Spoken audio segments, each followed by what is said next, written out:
جی السلام علیکم ناظرین، میں ہوں ملک شفقت علی اور آپ دیکھ رہے ہیں رمضان ٹرانسمیشن۔ تو ناظرین، آج کی ٹرانسمیشن میں ہمارا ساتھ دیں گے امیر تحریک ختم نبوت تحصیل کروڑ پکا مولانا مفتی منیر احمد صاحب۔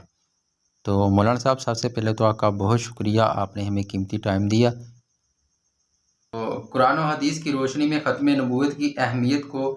تفصیل سے بیان کر دیں تاکہ ہمارے ناظرین کے ذہن میں جو بھی سوال ہیں وہ کلیئر ہو جائے۔ جی وعلیکم السلام ورحمۃ اللہ وبرکاتہ۔ میں آپ کا بھی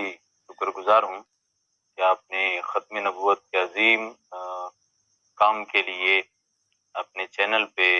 اس پروگرام کا وقت نکالا اور مجھے بھی اس میں شامل ہونے کا موقع فراہم کیا۔ ختم نبوت تمام مسلمانوں کا اجماعی اور اتفاقی عقیدہ ہے، اور گویا کہ ختم نبوت حضور علیہ السلام کی عزت و ناموس کے ساتھ آپ کی ذات کا مسئلہ ہے، اور ختم نبوت کے مسئلے پر قرآن کریم کی سینکڑوں آیات اور ارشادات، احادیث مبارکہ جناب سرور کائنات صلی اللہ علیہ وسلم کے سینکڑوں احادیث اس بارے میں موجود ہیں۔ اور سب سے پہلا اتفاقی اور اجماعی مسئلہ جس پر حضرت ابوبکر صدیق رضی اللہ تعالیٰ عنہ کے زمانے میں صحابہ کرام کا اجماع اور اتفاق ہوا، اور حضور علیہ السلام کے بعد جب ابوبکر صدیق رضی اللہ عنہ خلیفۃ المسلمین بنے، پہلے خلیفہ بنے آپ کے، تو مسلمہ کذاب اور اس جیسے کچھ جو عناصر موجود تھے جو نبوت کے دعوے دار تھے، تو ابوبکر صدیق رضی اللہ عنہ نے تمام صحابہ کرام کے مشورے کے ساتھ اس کی سرکوبی کے لیے لشکر روانہ فرمایا، اور اس میں درجنوں حافظ قرآن صحابہ کرام اس میں شہید بھی ہوئے۔ تو گویا انہوں نے یہ پیغام دیا کہ ختم نبوت کا مسئلہ یہ سب سے اہم اور سب سے پہلا ایسا مسئلہ ہے جس پر صحابہ کرام کے زمانے سے گویا کہ اتفاق اور اجماع ہوا ہے۔ تو یہ تمام مسلمانوں کا اساسی اور بنیادی عقیدہ ہے کہ جناب سرکار دو عالم صلی اللہ علیہ وسلم اللہ کے آخری نبی ہیں۔ آپ کے بعد قیامت کی صبح تک کسی قسم کا کوئی نیا نبی دنیا میں نہیں آئے گا۔ آپ کی یہ عظمت والی کتاب قرآن کریم جو رمضان کے ساتھ جس کا بڑا گہرا تعلق ہے، یہ اللہ کی آخری کتاب ہے جو انسانیت کی فلاح و بہبود کے لیے اور دنیا آخرت کی کامیابی کے لیے ضمانت ہے۔ یہ اللہ کے نبی ہمیں دے کر گئے ہیں، اور چونکہ آپ کے بعد کوئی نبی نہیں آنا اور کوئی کتاب اور کوئی مذہب بھی نہیں آنا، تو یہ قرآن کریم بھی آخری کتاب ہے اور آپ علیہ السلام بھی اللہ کے آخری نبی ہیں۔ جی ٹھیک ہو گئے۔ تو مولانا صاحب، ہم کچھ سوالات شامل کریں گے ٹرانسمیشن میں۔ تو زکوٰۃ کے حوالے سے ہم کچھ سوالات جو ہیں وہ ایڈ کرنے لگے ہیں۔ تو زکوٰۃ کیا ہے، اس کی فضیلت کیا ہے، اس پر بھی روشنی ڈال دیں۔ جی بہت اچھا سوال کیا آپ نے۔ پہلا تو یہاں پر میں یہ بات عرض کر دوں کہ زکوٰۃ اسلام کے جو 5 بنیادی اراکین ہیں، جن کو یہ جو بنیادی اراکین میں کہہ رہا ہوں، یہ کسی مولوی کی یا کسی عام شخص کی یہ بات نہیں ہے۔ جناب رسول اللہ صلی اللہ علیہ وسلم نے حدیث کی صحیح ترین تمام کتابوں کے اندر یہ روایت موجود ہے، جس میں جناب نبی علیہ السلام نے یہ الفاظ فرمائے ہیں، بنی الاسلام علی 5، کہ اسلام کی بنیاد 5 چیزوں پر ہے۔ پہلی چیز تو اسلام میں داخل ہونے کے لیے گویا دروازہ ہے، وہ کلمہ طیبہ ہے، شہادت، کلمہ شہادتین بھی جس کو ہم کہہ دیتے ہیں۔ اس بات کی گواہی دینا کہ اللہ رب العالمین کائنات کا خالق، مالک، رازق اکیلا ہے، اس کے ساتھ کوئی شریک اور سہیم نہیں، اور جناب نبی علیہ السلام اللہ کے آخری نبی ہیں۔ اس کے اقرار کے بعد جب آدمی اسلام میں داخل ہو جاتا ہے تو پھر 4 بنیادی ستون جن کو ہم کہہ لیں کہ اسلام کی عمارت ان پہ قائم رہتی ہے، ان میں سے کوئی ایک ستون بھی اگر گر جائے تو اسلام کی عمارت ناقص ہو جاتی ہے، گویا کہ اس کو کامل نہیں کہا جا سکتا۔ ان میں سے پہلا ستون جو ہے وہ حضور علیہ السلام کے فرمان کے مطابق نماز ہے، دوسرا جو ہے وہ رمضان المبارک کے پورے مہینے روزے رکھنا ہے، اور تیسرا ستون جو حضور نے فرمایا وہ یہ زکوٰۃ ہے، جو سال میں ایک مرتبہ صاحب نصاب مسلمان اس پر لازم ہے کہ وہ اپنے معاشرے کے کمزور افراد، مسلمان افراد اور دیگر کمزور افراد جو مالی حیثیت سے جو ہے وہ کمزور ہوتے ہیں، اپنے مال کا 2.5% ان کو نکال کر ان کے لیے گویا کہ خرچ کرے، ان کو دے تاکہ وہ بھی اپنے ضروریات میں خرچ کر سکیں، ان کی ضروریات پوری ہو سکیں۔ اور چوتھا اسلام کا جو بنیادی رکن ہے آپ جانتے ہیں، وہ زندگی میں ایک مرتبہ بیت اللہ کا حج کرنا ہے، اور زکوٰۃ جو ہے یہ فریضہ بھی ہے، اور اس کے ذریعے اللہ رب العالمین بقیہ مال کی جو ہے وہ تطہیر اور تزکیہ فرما دیتے ہیں، یعنی ہمارا مال جو بقیہ مال بچ جاتا ہے، 100 میں سے 2.5 روپے، ہر 100 میں سے 2.5 روپے اللہ کے راستے میں اور 97.5 ہمارے ہیں، یہ بہت تھوڑا سا حصہ ہے۔ پچھلی امتوں میں اگر دیکھا جائے تو بہت زیادہ مقدار لاگو کی گئی تھی، جو وہ ان کے لیے ضروری تھا کہ وہ ان کو اپنے مال سے نکال کر خرچ کریں۔ بعض امتوں کے اندر تو بعض قوموں کے اندر تو یہ صورت رہی ہے کہ وہ مال جو ہوتا تھا اللہ کے راستے میں دیا جانے والا، چاہے وہ جانور کی شکل میں ہو، کسی بھی شکل میں ہو، وہ کھلی جگہ پہ رکھ دیا جاتا تھا اور آسمان سے ایک آگ اتر کے اس کو کھا جاتی تھی، اس کو جلا دیتی تھی، تو یہ اس کی قبولیت کی ایک علامت سمجھی جاتی تھی۔ جبکہ حضور کی نسبت سے امام الانبیاء والمرسلین جناب محمد رسول اللہ صلی اللہ علیہ وسلم کی امت کی آپ کی نسبت سے آپ کی امت کے لیے یہ ایک بہت بڑا انعام ہے اللہ کا کہ یہ مال جو ہے ہمارے ہی معاشرے کے جو کمزور افراد ہوتے ہیں مالی طور پر، ان کی ضروریات میں خرچ کر دیا جاتا ہے،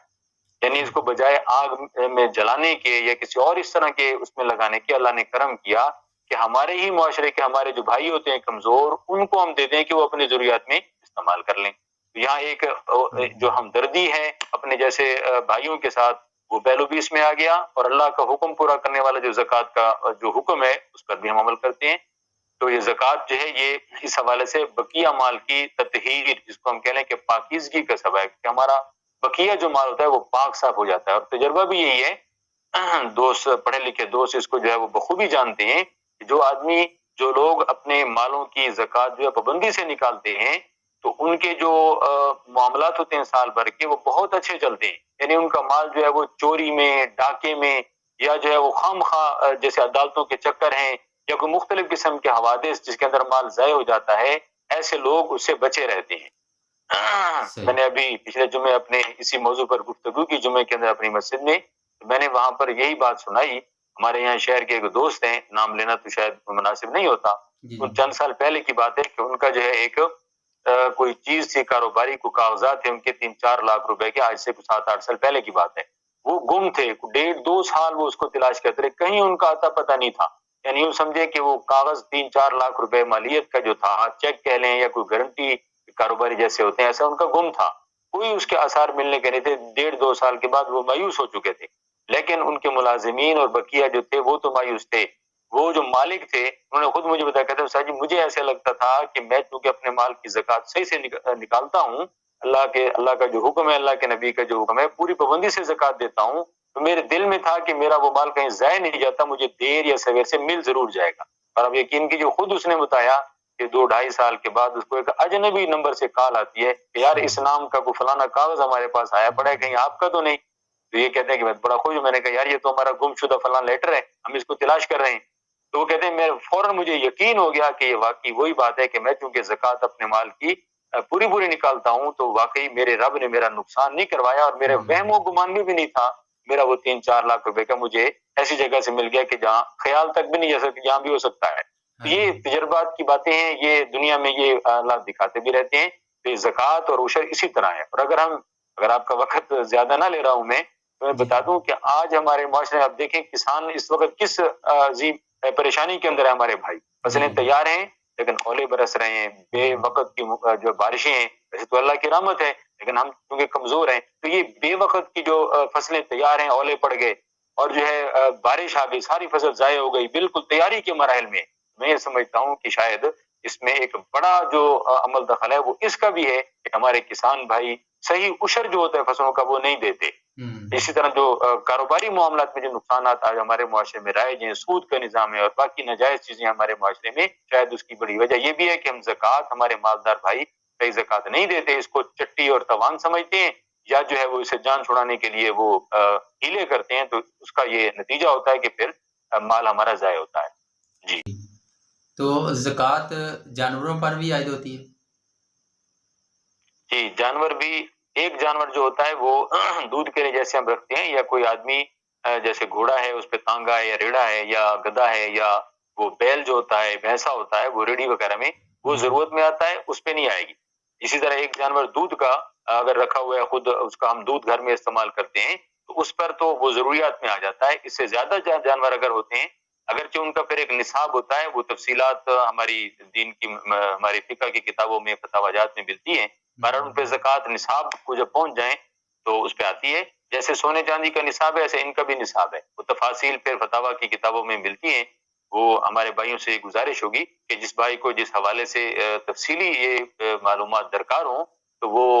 مفتیان کرام جو مستند ہوتے ہیں اپنے علاقے کے یا جن سے رابطہ ہوتا ہے تو ان سے جو ہے وہ رابطہ کر کے وہ تفصیلات معلوم کی جا سکتی ہیں۔ ایک بات ضرور میں یہاں کہوں گا کہ مستند مفتیان کرام سے پوچھا کریں اور اپنے اندر فرق پیدا کریں کہ کون جو ہے وہ مستند یعنی واقعی عالم ہے اور مستند مفتی ہے تو ان سے رہنمائی لیا کریں۔ جی ٹھیک ہو گیا۔ تو زکوٰۃ کافر پر بھی فرض ہے؟ نہیں، کافر تو دیکھیں جی، وہ جب کلمہ انہوں نے نہیں پڑھا، ہمارے شرعی احکام کے اندر اسلام میں داخل ہی نہیں ہوئے تو پھر شرعی احکامات کے وہ مکلف نہیں ہیں، یہ مسلمانوں پر ہے۔ ٹھیک ہو گیا۔ تو لا علمی سے غیر مستحق کو زکوٰۃ دینے سے فرض ادا ہو جاتا ہے؟ لا علمی کا مطلب اگر تو یہ ہے کہ اپنے ظاہری ایک اندازے کے مطابق اس نے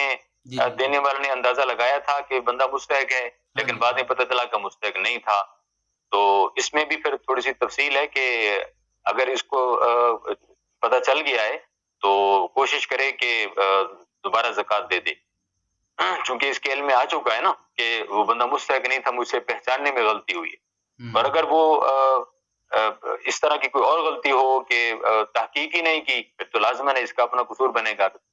اصل یہ ہے نا کہ پہلے تھوڑی سی ہمیں تحقیق کر لینی چاہیے کہ ہم جس کو زکوٰۃ دے رہے ہیں وہ حقدار ہے بھی صحیح کہ نہیں۔ تو مولانا صاحب اگر بعد میں علم ہوا تو پھر دوبارہ دینی پڑے گی؟ جی، اگر تحقیق اس نے نہیں کی تو زکوٰۃ دوبارہ دینی پڑے گی۔ اچھا چل ٹھیک ہو گئی۔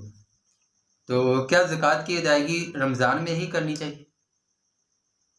جی، یہ بڑا اچھا سوال آپ نے کیا ہے اور بہت سارے لوگ اس حوالے سے غلط فہمی کا شکار ہوتے ہیں۔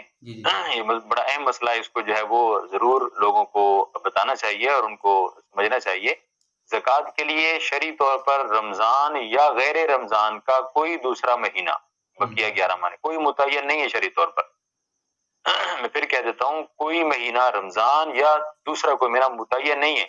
اصل یہ ہوتا ہے کہ جس تاریخ کو کوئی آدمی نصاب کے بقدر مال کا مالک بن گیا ہے تو چاند کے اعتبار سے بعین ہی ٹھیک سال کے بعد اسی تاریخ کو اس پر زکوٰۃ نکالنا فرض ہو گیا، سال پورا ہو گیا اس کا۔ اب کوئی آدمی ربیع الاول میں مالک بنائے، کوئی سفر میں بنائے، کوئی محرم میں بنائے، تو یہ تو ظاہر ہے کوئی دن اس کے لیے متعین نہیں کر سکتے نا۔ تو